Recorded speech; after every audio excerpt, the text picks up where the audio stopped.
This is the leaning lateral raise to target the side delts. Due to the angle of the torso, this allows for more tension at the bottom of the movement than standing vertical, making a great exercise to target the side delts in the more lengthened position. And for the advanced lifter, make sure you watch until the end, where I'll demonstrate an intensity technique to help you get even more gains.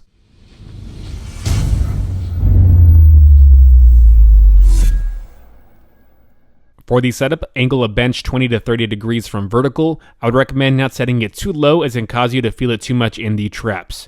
You can also do this leaning against the wall. However, using a bench is going to feel the most comfortable and is going to allow you to keep better form. Make sure you're using a lighter weight than you do for your regular standing lateral raises. And when you're leaning onto the bench, I recommend having the leg closest to the backrest on the ground while that other knee is on the bench. This is going to allow you to have the hip of that working arm slightly more forward, which will help keep the shoulder of that working arm slightly forward as well, and allow you to bring that arm slightly in front of the torso as you do the movement in the scapular plane, giving the most tension in the side delts and the least in the front delts and the traps. Which brings me to my next point. As you go up, make sure you're bringing that arm slightly in front of the torso in the scapular plane, again to get the most tension in the side delts.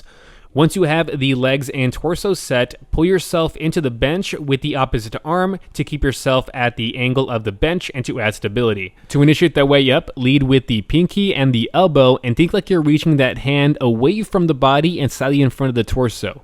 Go up to or slightly above, making a 90-degree angle between the torso and the arm like this, and try to get a 1-second pause at the top of as many reps as you can. Also, as you go up, make sure you're keeping that dumbbell parallel to the ground or even have that pinky higher than the thumb. This will ensure that the tension is in the side delts and not in the front delts or traps. Do not let the thumb lead the movement and have that thumb higher than the pinky. As you go down, first make sure you are controlling the eccentric 2 to 3 seconds on that way down, and just like that way up, think like you're reaching the hand out to the side and like you're still pushing out and up with the elbow and the pinky.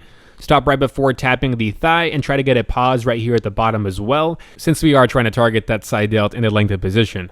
Also notice that I'm keeping that arm slightly in front of that body during that entire movement, again to have the arm in that scapular plane and have better tension in those side delts. Also make sure you have that elbow loose and slightly bent. We don't want to have that arm fully extended and that elbow locked out. Mistakes you want to avoid are shrugging the shoulders as you go up like this. Remember to think like you're reaching that hand away from the torso.